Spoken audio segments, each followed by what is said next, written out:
नमस्कार दोस्तों, डेट है आज की 25 अप्रैल 2023 और स्वागत है आपका एटोवेल डिस्कशन में। 3 इश्यूज आज हम डिटेल से डिस्कस करेंगे। सबसे पहला आर्टिकल गवर्नर का रोल और पेंडिंग बिल्स से संबंधित, दूसरा आर्टिकल इंडियन डिप्लोमेसी और तीसरा आर्टिकल यूनाइटेड नेशंस यूएनएससी का मेंबर इंडिया बनना चाहता है परमानेंट, लेकिन उसमें अभी टाइम है, रिफॉर्म्स नहीं आए हैं, बट अभी इंडिया की बारी आ गई है 4 साल के लिए यूनाइटेड नेशंस स्टैटिस्टिकल कमीशन का मेंबर बनने की। यूएनएससी एक और दूसरी बॉडी है जिसका नाम है यूनाइटेड नेशंस स्टैटिस्टिकल कमीशन। 1947 में ये बॉडी इस्टेब्लिश हुई थी, तो जनवरी 2024 से 4 साल के लिए इंडिया इसका मेंबर रहेगा। तो ये आर्टिकल हम डिस्कस करेंगे। यहाँ पे जो आर्टिकल है ना, ये अमृतपाल से संबंधित है। अमृतपाल आपको पता है पंजाब में सिसेशनिस्ट प्रोपेगेंडा अपना स्प्रेड कर रहा था। 1 महीने पहले पंजाब की सरकार ने एक्शन लिया। अमृतपाल के बाकी साथियों को तो पकड़ लिया गया था, लेकिन अमृतपाल फरार था। अब फाइनली अमृतपाल को भी पकड़ लिया गया है। राइटर कुछ क्वेश्चंस रेज करते हैं, जैसे इतने दिन सरकार ने लगा दिए अमृतपाल को पकड़ने में, ये सरकार की फेलियर है। और अजनाला अमृतसर में इंसिडेंट हुआ, जब अमृतपाल ने अपने साथियों के साथ मिलकर पुलिस स्टेशन पर हमला किया, तभी सरकार जागी, उससे पहले सरकार नहीं जागी थी। तो आगे से ऐसा नहीं होना चाहिए। गलतियां भी सरकार को खोजनी चाहिए, कहाँ कमी है कि अमृतपाल को कुछ लोगों का सपोर्ट मिला। हालांकि देखो, सिग्निफिकेंट सपोर्ट अमृतपाल को नहीं मिला पंजाब में बिल्कुल भी, लेकिन जिन भी कुछ चुनिंदा लोगों ने साथ दिया, उन्होंने क्यों साथ दिया, इस पर भी सरकार को सोच विचार करना चाहिए। क्या पंजाब में वॉइड है जिसका फ़ायदा कुछ लोग उठाने की कोशिश कर रहे हैं? क्या मतलब सरकार की पॉलिसीज ऐसी हैं जो जनता तक नहीं पहुँच पा रही हैं कि लोग, कुछ चुनिंदा लोग सिसेशनिस्ट टेंडेंसीज की तरफ अट्रैक्ट होते हैं? इन चीज़ों पर भी सरकार को विचार करना चाहिए। तो कुछ बहुत बड़ा आर्टिकल नहीं है, 3-4 पॉइंट्स हैं जो हमने डिस्कस किए। अब आगे चलने से पहले क्वेश्चन देख लीजिए जो आपको आज अटेम्प्ट करना है। What are the major challenges faced by India in asserting itself as vishwa guru in 21st century? 21वीं शताब्दी में इंडिया को अपने आप को विश्व गुरु असर्ट करने में किन चैलेंजेस को फेस करना पड़ रहा है, आप वो बताइए। और क्या स्टेप्स इंडिया ले सकता है उन चैलेंजेस को ओवरकम करने में? 250 वर्ड्स में आपको इस क्वेश्चन का आंसर देना है। 15 मार्क्स का ये क्वेश्चन है। अब चलिए जो आर्टिकल्स हमें डिस्कस करने हैं वो डिस्कस स्टार्ट करते हैं। फर्स्ट इंपॉर्टेंट आर्टिकल गवर्नर्स के रोल से संबंधित है। आप जीएस पेपर सेकंड के इस टॉपिक से आर्टिकल को रिलेट कर सकते हो। PDT आचार्य के द्वारा ये आर्टिकल लिखा गया है। देखो, बिल्कुल बेसिक्स से बात करते हैं, उसके बाद आपको कॉन्टेक्स्ट बताऊंगा। हमारे संविधान के आर्टिकल 200 में ये लिखा हुआ है, जब भी देखो स्टेट असेंबली से बिल पास होकर गवर्नर के पास जाता है ना, तो गवर्नर के पास क्या ऑप्शन होते हैं? सबसे पहला, या तो गवर्नर उस बिल को असेंट दे सकता है या फिर उस बिल को रिजेक्ट कर सकता है। तीसरे नंबर पे, गवर्नर चाहे तो उस बिल को वापस असेंबली के पास भेज सकता है फिर से रिकंसिडर करने के लिए। और अगर स्टेट असेंबली रिकंसिडर करके फिर से बिल गवर्नर के पास भेज देती है, तो फिर गवर्नर के पास कोई चारा नहीं है, गवर्नर को वो बिल पे अपनी असेंट फिर देनी ही होगी। चौथे नंबर पे, गवर्नर चाहे तो उस बिल को प्रेसिडेंट के पास भेज सकते हैं कंसिडरेशन के लिए। समझ गए? ये 4 ऑप्शंस गवर्नर के पास में होते हैं। अब देखो, दूसरे नंबर वाला जो ये ऑप्शन है ना, विदहोल्ड असेंट, मतलब बिल को रिजेक्ट करना। क्या वास्तव में गवर्नर किसी बिल को रिजेक्ट कर सकते हैं? देखो, आपको पता है गवर्नर काउंसिल ऑफ मिनिस्टर्स की एड एंड एडवाइस से काम करते हैं। तो जब सरकार बोलेगी, यानी काउंसिल ऑफ मिनिस्टर्स बोलेंगे, तभी गवर्नर उस बिल को रिजेक्ट करेंगे, अदरवाइज नहीं करेंगे। हमारा जो सिस्टम है ना, वो यूके से इन्फ्लुएंस्ड है, इंग्लैंड से। वहां पर भी मोनार्क के पास में, यानी किंग या फिर क्वीन के पास में ये पावर है कि वो बिल को रिजेक्ट कर सकते हैं, लेकिन आज तक उन्होंने कभी भी बिल को रिजेक्ट नहीं किया है, क्योंकि ये जो पावर है वो तभी यूज़ करते हैं जब काउंसिल ऑफ मिनिस्टर्स एडवाइस देते हैं कि बिल को रिजेक्ट कर दो। अब देखो, स्टेट असेंबली से बिल पास हुआ है, मतलब सरकार की मेजॉरिटी होती है असेंबली में, उन्होंने ही तो बिल पास करवाया है, तो वो गवर्नर को क्यों ये एडवाइस देंगे कि अब आप इस बिल को रिजेक्ट कर दो? अगर उन्हें रिजेक्ट करवाना होता तो वो बिल को पास ही नहीं करवाते मेजॉरिटी के साथ में। इवन बिल को जब असेंट मिल गई, बिल एक्ट बन गया, तब भी सरकार तो चाहे उसे नलिफाई कर सकती है, फिर से एक बिल पास करवा के असेंबली से। आप समझ रहे हो पूरा कंसेप्ट? ये 4 ऑप्शंस होते हैं गवर्नर के पास जब बिल जाता है गवर्नर के पास असेंट के लिए। ये दूसरा जो ऑप्शन है उसके मैंने आपको मायने अभी समझाए कि सही मायने में गवर्नर अपनी मर्जी से किसी बिल को रिजेक्ट नहीं कर सकता है, क्योंकि वो काम करता है काउंसिल ऑफ मिनिस्टर्स की एड एंड एडवाइस से, और काउंसिल ऑफ मिनिस्टर्स कभी नहीं बोलेंगे कि जिस बिल को हमने पास करवाया है उस बिल को आप रिजेक्ट करो। तो अब होता क्या है, देखो, एक चीज जिसका कोई प्रोविजन नहीं है संविधान में, बट गवर्नर वो करते हैं, बिल को ना अपने पास बस पेंडिंग में रखते हैं। वैसे संविधान निर्माताओं ने ना ये कल्पना नहीं की थी कि ऐसी भी सिचुएशन आएगी। संविधान निर्माताओं ने सोचा कि गवर्नर चारों में से एक चीज करेगा, जो भी बिल पास आएगा या तो उसे असेंट देगा या फिर रिजेक्ट कर देगा काउंसिल ऑफ मिनिस्टर्स की एड एंड एडवाइस से, या फिर असेंबली को वापस कर देगा या फिर प्रेसिडेंट के पास भेज देगा। लेकिन संविधान निर्माताओं से ना एक चूक हो गई, उन्होंने इस पर ध्यान नहीं दिया कि गवर्नर कुछ ऐसा भी कर सकते हैं कि डिसीजन ही ना लें। अब ये कहावत आपने सुनी होगी ना कि जब आप कोई डिसीजन ले ही नहीं रहे हो तो इसका मतलब आप उस चीज को रिजेक्ट कर रहे हो, आप बस अपने पास रख रहे हो। महीना हो गया, साल हो गया, आपने बिल पर कोई भी डिसीजन नहीं लिया, तो इसका मतलब आप इनडायरेक्टली उस बिल को रिजेक्ट कर रहे हो। वही गवर्नर करते हैं। गवर्नर क्या करते हैं, कई बार खास करके जब सरकार दूसरी पार्टी की होती है और गवर्नर को दूसरी पार्टी ने अपॉइंट किया होता है, जैसे सेंटर में अब बीजेपी की सरकार है, तेलंगाना में, इसके अलावा तमिलनाडु में, कई सारे राज्यों में अब दूसरी पार्टी की सरकार है, तो वहां पे जो गवर्नर अपॉइंट किए गए हैं बीजेपी के द्वारा किए गए हैं। तो अक्सर ऐसा देखने को मिलता है कि इन राज्यों में गवर्नर बिल के ऊपर बस बैठ जाते हैं, बिल को अपने पास रख लिया और उस पर कोई भी फैसला नहीं ले रहे हैं। स्टेट गवर्नमेंट का यह कहना होता है कि हमने बहुत रिसर्च करके बिल पास करवाया है, और बिल इसीलिए पास करवाया ताकि गवर्नेंस में सुधार लाया जा सके, गवर्नेंस में इंप्रूवमेंट लाया जा सके। बट गवर्नर इस पर फैसला ही नहीं ले रहे हैं, तो इसका मतलब गवर्नेंस में हम इंप्रूवमेंट नहीं ला पा रहे हैं, तो ये संविधान के अगेंस्ट है। एक आर्टिकल और है हमारे संविधान का, आर्टिकल 355। आर्टिकल 355 क्या कहता है? ये यूनियन गवर्नमेंट की ड्यूटी है इंश्योर करना कि किसी भी स्टेट में जो सरकार चले वो संविधान के प्रोविजंस के हिसाब से चले। आप नीचे देखिए, ये ड्यूटी है यूनियन गवर्नमेंट की कि किसी भी राज्य में सरकार चले, राज्य सरकार, वो संविधान के प्रोविजंस के हिसाब से चले। हालांकि देखो, अलग सेंस के साथ में ये बिल प्रेजेंट किया गया था। ये बिल तो इसलिए प्रेजेंट किया गया था कि यूनियन गवर्नमेंट चाहे तो स्टेट में इंटरवेंशन कर सकती है इंश्योर करने के लिए कि सरकार चले संविधान के प्रोविजंस के हिसाब से। मतलब समझ गए, इस सेंस के साथ में ये प्रोविजन इंट्रोड्यूस किया गया था संविधान में। कल को किसी स्टेट में कोई दिक्कत आती है, संविधान का पालन नहीं किया जा रहा है, तो फिर यूनियन गवर्नमेंट इंटरफेयर कर सकती है उस राज्य की सरकार में। बट अब क्या हो गया, इस बिल को कोट किया गया ओपोजिशन पार्टीज के द्वारा एक अलग सेंस में। अलग सेंस क्या है? अलग सेंस यही है, ओपोजिशन पार्टीज का यह कहना है कि आर्टिकल 200 के अनुसार 4 ऑप्शंस में से एक ऑप्शन को चूज करना होता है गवर्नर को, बट वो बिल को अपने पास रखते हैं, वो बिल को कुछ भी नहीं करते, बिल के साथ इनडेफिनेट टाइम के लिए अपने पास रख लेते हैं। तो ये संविधान के प्रोविजंस का उल्लंघन है।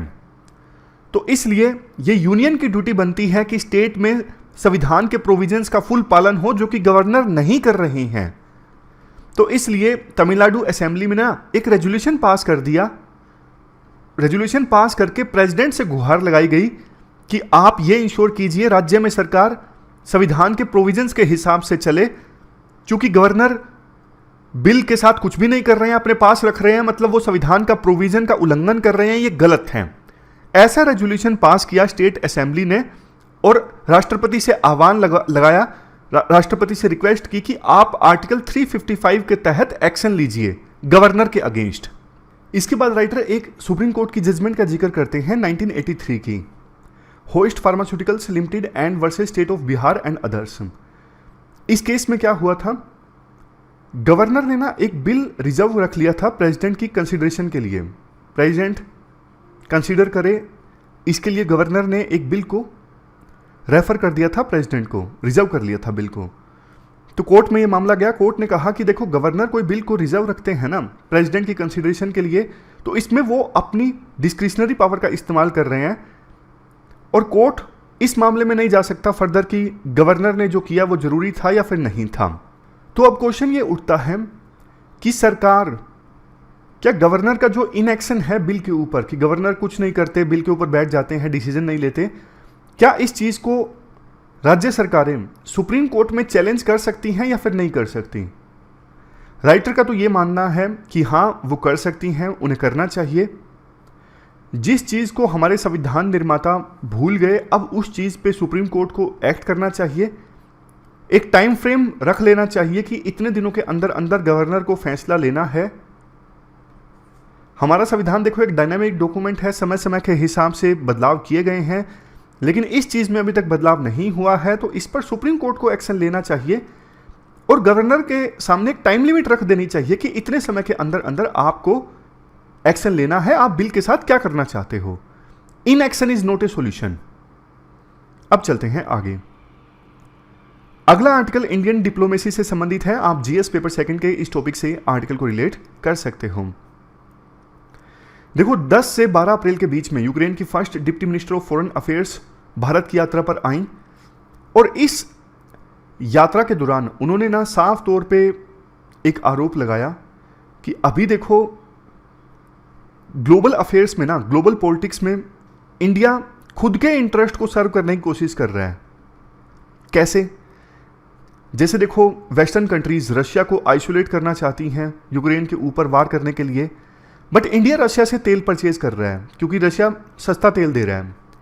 हमारे विदेश मंत्री एस जयशंकर ने क्लैरिफाई भी किया कि यूरोप इतना सारा तेल परचेज कर रहा है, उनको कोई नहीं बोल रहा, सिर्फ आप हमें बोल रहे हैं। यूक्रेन के जो ये डिप्टी मिनिस्टर आए ना, इन्होंने एक बात बोली, इंडिया ना दोनों चीज़ें एक साथ करने की कोशिश कर रहा है। एक तरफ तो इंडिया विश्व गुरु बनने की कोशिश कर रहा है, विश्व गुरु मतलब पाथ ऑफ मोरालिटी, कि इंडिया मोरल है। दूसरी तरफ इसी समय पर इंडिया अपने इंटरेस्ट को भी रिजर्व करने की कोशिश कर रहा है, मतलब रशिया से तेल परचेज करके इंडिया अपना फायदा भी देख रहा है। यूक्रेन की मिनिस्टर के अनुसार दोनों चीज़ें एक साथ नहीं चल सकती। इंडिया साधु संतों की धरती है, गुरुओं की धरती है, हमेशा से वर्ल्ड ने इंडिया से बहुत कुछ सीखा है। इंडिया आज भी विश्व गुरु बनना चाहता है, ग्लोबल टीचर बनना चाहता है, आर्बिट्रर बनना चाहता है, मतलब विभिन्न देशों के बीच में लड़ाई हो जाए तो उसे सुलझाना चाहता है। तो अब बिल्कुल सही समय है कि विश्व गुरु की तरह एक्ट करते हुए इंडिया को सही साइड लेनी चाहिए। क्लियरली रशिया एग्रेसर है हमारे अगेंस्ट, तो इंडिया को स्टैंड लेना चाहिए रशिया के अगेंस्ट। वैसे देखो इंडिया का स्टैंड साफ रहा है, कभी भी इंडिया ने रशिया के युद्ध को सपोर्ट नहीं किया है। इवन प्रधानमंत्री मोदी ने साफ तौर पर पुतिन को बोल दिया था कि ये वार का इरा नहीं है, ओपनली बोल दिया था इंडिया ने रशिया को। और देखो हर देश ये कोशिश करता है कि अपने देश के लोगों को फायदा पहुंचाया जाए, अपने इंटरेस्ट सर्व किए जाएं। वही वैसे इंडिया कर रहा है रशिया से तेल परचेज करके। देखो इंडिया ने ना पहले भी इस प्रकार की चीजें की हैं, मतलब जैसे मैं आपको एग्जांपल देता हूं, यूएस ने ना वियतनाम पे ऊपर अटैक किया, इंडिया ने यूएस को क्रिटिसाइज किया। उस समय 1956 में यूके और फ्रांस की फोर्सेस ने ना इजिप्ट में स्वेज नहर के ऊपर अटैक कर दिया। इजिप्ट ने स्वेज नहर को नेशनलाइज कर लिया था, मतलब इजिप्ट की सरकार ने स्वेज नहर का कंट्रोल अपने हाथों में ले लिया था। तो यहाँ पर यूके, फ्रांस, इजराइल, इन देशों की फोर्सेस आई, स्वेज नहर को इजिप्ट की सरकार से छुड़वाया जा सके। उस समय भी इंडिया ने यूके, फ्रांस, इन सबको क्रिटिसाइज किया था, बट उसी समय यूएसएसआर के एक्शंस के अगेंस्ट इंडिया चुप था। सोवियत यूनियन ने इंटरवेंशन किया हंगरी में, उसके बाद चेकोस्लोवाकिया में, बाद में 1979 में यूएसएसआर ने अपने फोर्सेस अफगानिस्तान में भेजी। इन सभी मामलों पर इंडिया चुप था। ये वही बात हो गई, यूएसए ने कुछ गलत किया तो इंडिया ने डायरेक्टली बोला, यूएसएसआर के मामलों पर इंडिया चुप, क्योंकि यूएसएसआर इंडिया की हेल्प करता था कश्मीर के इशू पर। बाद में 1971 में फ्रेंडशिप ट्रीटी हुई, उन्होंने इंडिया पाकिस्तान वार जो हुआ था 1971 में उसमें इंडिया की मदद की। बट उस समय ना इंडिया के स्टैंड को ना एज सच विश्व गुरु प्रोजेक्ट से नहीं जोड़ा गया था, मतलब क्योंकि उस समय इंडिया अपने आप को असर्ट भी नहीं कर रहा था कि हम विश्व गुरु हैं, विश्व गुरु बनना चाहते हैं। उस समय बेशक इंडिया नेम का लीडर था और वेस्टर्न कंट्रीज ने बोला था कि ये इंडिया की हाइपोक्रेसी है, दोगलापन है कि हमारे एक्शंस पे इंडिया बोलता है, यूएसएसआर के एक्शंस के अगेंस्ट इंडिया कुछ नहीं बोलता है। बट अब सिचुएशन अलग है। अब इंडिया ने डायरेक्टली बोला है कि वो विश्व गुरु बनना चाहते हैं, वो चाहते हैं वर्ल्ड में पीस आए इंडिया की वैल्यूज से। पास्ट में इंडिया में बहुत सारी वैल्यूज़ थी, जैसे स्पिरिचुअल डेमोक्रेसी, मैं आपको दिखाता हूँ, एक सेकेंड रुकिए। एंशिएंट इंडिया में कौन कौन सी वैल्यूज़ थी? स्पिरिचुअल डेमोक्रेसी, डाइवर्सिटी का सेलिब्रेशन, नेचर के साथ हार्मनी यानी नेचर के साथ सद्भाव, डेवलपमेंट जो आनी चाहिए वो नेचर को ध्यान में रख के आनी चाहिए, और डेवलपमेंट पॉलिसीज़ ऐसी हों जो गरीब से गरीब लोगों को ध्यान में रखते हुए बनाई जाएं, और पूरा जो वर्ल्ड है वो एक फैमिली है। इस प्रकार की वैल्यूज़ थी पहले एंशिएंट इंडिया में। तो इन वैल्यूज़ को फॉलो करके आज इंडिया वर्ल्ड में पीस इस्टेब्लिश करना चाहता है, डेवलपमेंट लाना चाहता है, और इंडिया इस चीज़ को लेके अब काफ़ी असर्टिव भी हो गया है। देखो, हर एक देश ऐसा करता है कि एक तरफ अपने इंटरेस्ट सर्व किए जाएं और साथ के साथ दुनिया में अपने आप को मोरल दिखाने की भी कोशिश की जाए। यूएसए देख लीजिए आप, यूएसए बड़ी बड़ी बातें करता है, डेमोक्रेसी आनी चाहिए, ये होना चाहिए, बट यूएसए डिक्टेटर्स के साथ में अपना अलायंस रखता है। सऊदी अरेबिया में अभी डिक्टेटरशिप है और बहुत सारे देशों में डिक्टेटरशिप है, लेकिन यूएसए उनके साथ अच्छी दोस्ती मेंटेन करके रखता है। कहीं कहीं पर यूएसए ह्यूमन राइट्स वायलेशन को पूरी तरह से इग्नोर कर देता है जहां पे उसको अपने इंटरेस्ट सर्व करने होते हैं। इवन साउथ अफ्रीका में जब अपेर्थीड था, रंग भेद की नीति जहां पे चलती थी, उस समय भी यूएसए ने कुछ खास स्टैंड नहीं लिया। साउथ अफ्रीका में इंडिया ने उस समय स्टैंड लिया था। तो मतलब यूएसए तो सबसे बड़ा दोगलापन वाला देश है पूरे वर्ल्ड में। ऐसा नहीं कि सिर्फ इंडिया ऐसा देश है जो एक ही समय में दोनों चीज़ें करने की कोशिश करता है, मोरालिटी भी प्रमोट करने की कोशिश करता है और अपने इंटरेस्ट भी साधने की कोशिश करता है। सभी देश ऐसा करते हैं और यूएसए उसमें सबसे आगे है। बट देखो, पहले इंडिया ने डायरेक्टली जवाब नहीं देता था। अब वेस्टर्न कंट्रीज इसलिए इंडिया के अगेंस्ट बोलती हैं। इंडिया ने स्पेड को स्पेड कहना स्टार्ट कर दिया है, यानी क्लियरली बोलना स्टार्ट कर दिया है, कैंडिडली बोलना स्टार्ट कर दिया है। हमारे विदेश मंत्री एस जयशंकर ने यूएस में एक इंटरव्यू में कहा, इंडिया की रेपुटेशन यूएसए का एक न्यूज़पेपर तय नहीं करेगा। ऐसी बात उन्होंने बोली। उन्होंने कई बार बोला कि यूरोप के देश अपने गिरेबान में झांक कर देखें इंडिया को उपदेश देने से पहले। राइटर कहते हैं, देखो ये सब ठीक है, इस वजह से हमारे विदेश मंत्री देश में काफ़ी ज़्यादा पॉपुलर भी हो गए हैं। अपने आप को असर्ट करना कोई गलत चीज़ नहीं है, बट एक चीज़ यहाँ पे राइटर जो बोलना चाहते हैं वो ये है कि इंडिया जो वैल्यूज़ बोलते हैं ना कि हमारे एंशिएंट इंडिया में ये वैल्यूज़ थी, वो वैल्यूज़ क्या पूरे इंडिया में थी? क्या उन वैल्यूज़ का पूरी तरह से यूज़ किया गया था? जैसे एंशिएंट इंडिया में एक और कानून था, मतलब मैं आपको बताता हूँ, एक सेकंड रुकिए, यहाँ पर ये वाला मत्स्य न्याय। मत्स्य न्याय मतलब बड़ी मछली छोटी मछली को खाती है। ये पॉलिटिकल आइडिया एंशिएंट इंडिया के टेक्स्ट में देखने को मिलता है कि ब्रेव और पावरफुल जो हैं उनकी हमेशा जीत होती है। क्या इंडिया इस बात को मानता है? ये भी एंशिएंट इंडिया का एक आइडिया है। इंडिया इस आइडिया को नहीं मानता। तो मतलब साफ है, जिन आइडियाज़ की इंडिया बात करता है ना, जैसे स्पिरिचुअल डेमोक्रेसी, क्या वास्तव में उनको रियलिटी में अप्लाई किया गया था? कितनी बार इन आइडियाज़ को इंडिया में अप्लाई किया गया है? इस पर भी एक बार डिबेट होनी चाहिए, इस पर भी एक बार सोच विचार होना चाहिए। तो ये पूरा आर्टिकल हमने डिस्कस किया इंडिया की डिप्लोमेसी से संबंधित। अब चलते हैं आगे।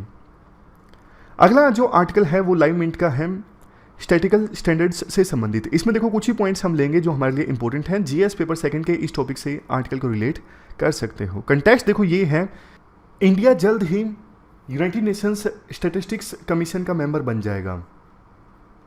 जनवरी 2024 से इंडिया का कार्यकाल स्टार्ट होगा और 4 साल के लिए इंडिया मेंबर बन जाएगा। इससे पहले भी वैसे India United Nations statistical commission का मेंबर रहा है और पॉसिबिलिटी है, यानी संभावना है कि इंडिया चेयरमैन भी बनेगा अपने इस कार्यकाल के दौरान। यूएनएससी का सिक्योरिटी काउंसिल नहीं है, यहाँ पे यूनाइटेड नेशंस स्टैटिस्टिकल कमीशन है। एक बात बताइए, बेसिक्स की एक बात पूछता हूँ, स्टैटिस्टिक्स में कौन कौन सी चीज़ें आती हैं? सबसे बेसिक एग्जांपल आपको बताता हूँ। क्रिकेट में जो प्लेयर्स होते हैं उनके स्टैटिस्टिक्स में ये सारी चीज़ें दी होती हैं। कितने मैच क्रिकेटर ने खेले हैं, कितने रन बनाए हैं, कितनी बार नॉट आउट रहा, स्ट्राइक रेट कितना है, सेंचुरीज कितनी बनाई, 50 कितनी बनाई, ये उस प्लेयर के क्या होते हैं? स्टैटिस्टिक्स। तो स्टैटिस्टिक्स का मतलब होता है collection, interpretation, analysis of data. बहुत जगह यूज होता है स्टैटिस्टिक्स का, जैसे बिजनेस में यूज होता है, डेटा कलेक्ट किया जाता है, उसके बेस पे फोरकास्टिंग की जाती है, एनालिसिस किया जाता है कौन सी चीज़ बिक रही है, कौन सी चीज़ नहीं बिक रही है। कंट्री के लेवल पे GDP, national income account surveys होते हैं, जैसे नेशनल फैमिली हेल्थ सर्वे, वहाँ पर स्टैटिस्टिक्स का इस्तेमाल होता है। आप समझ गए? कंसेप्ट क्लियर है आपको? स्टैटिस्टिक्स का मतलब क्या होता है? तो ये जो बात करें, यूएनएससी यानी यूनाइटेड नेशंस स्टैटिस्टिकल कमीशन 1947 में इस्टाब्लिश हुआ था, और जो मेंबर कंट्रीज़ हैं उनके चीफ स्टैटिस्टिशियंस को एक साथ लेके आता है, और पूरे वर्ल्ड में स्टैटिस्टिक्स से संबंधित हाईएस्ट डिसीजन मेकिंग बॉडी है, जो स्टैटिस्टिक्स से संबंधित स्टैंडर्ड सेट करती है, क्या मेथड होना चाहिए, कैसे स्टैटिस्टिक्स में चीज़ें काम करेंगी। हमारी तरफ से ना 2 बार 2 लोगों ने चेयर किया है इस बॉडी को। पहली बार पीसी महलनोबिस ने और दूसरी बार वीआर राव। इन्होंने क्या क्या दिया, क्या क्या अपना कंट्रीब्यूशन दिया जब ये चेयरमैन बने यूएनएससी के, वो देख लीजिए। इस पर क्वेश्चन आ सकता है या फिर केस स्टडी में हम लिख सकते हैं। राव ने कई सारी डेवलपिंग कंट्रीज की स्टैटिस्टिकल ऑर्गेनाइजेशंस को स्ट्रॉन्ग किया, कई सारे देशों की हेल्प की ताकि वो हाउस होल्ड सैंपल सर्वेज को कंडक्ट कर सकें और उसके बाद डिसीजन ले सकें। महलनोबिस ने शुरुआती सालों में काफ़ी हेल्प की इस बॉडी की। उन्होंने एक सब कमीशन बनाने में हेल्प की, सब कमीशन ऑन स्टैटिस्टिकल सैम्पलिंग। इसकी सहायता से, मतलब सब कमीशन बनने के बाद में सैंपल सर्वेज की एप्लीकेशन को यूज़ करना काफ़ी आसान हो गया अलग अलग फील्ड्स में। तो ये 2-3 जो कंट्रीब्यूशन है ना, ये इंपॉर्टेंट है, इसके बारे में क्वेश्चन पूछा जा सकता है। बाकी तो देखो अब इंडिया काम करेगा इस, अभी देखो सबसे इंपॉर्टेंट एक चीज़ जिस पे फैसला लेना है ना, SNA 2025। SNA मतलब सिस्टम ऑफ नेशनल अकाउंट्स, मतलब कैसे नेशनल इनकम, जीडीपी, जीवीए ये सब कैलकुलेट किए जाएं, ये इस पर आधारित होता है। SNA पर, सिस्टम ऑफ नेशनल अकाउंट्स कैसा है। अभी ना SNA 2008 पे पूरा ये जीडीपी वगैरह की डेफिनेशन, नेशनल इनकम वगैरह की डेफिनेशन आधारित है। तो नया SNA डिसाइड करने पर फैसला लेना है आने वाले कुछ समय में। तो इंडिया अब मेंबर होगा तो इंडिया अपने व्यूज़ प्रेजेंट कर सकता है। तो ये पूरा आर्टिकल हमने डिस्कस किया। हमारी आज की इस डिस्कशन में इतना ही है। 3 इश्यूज़ को आज हमने डिटेल से डिस्कस किया। Thank you very much for discussion.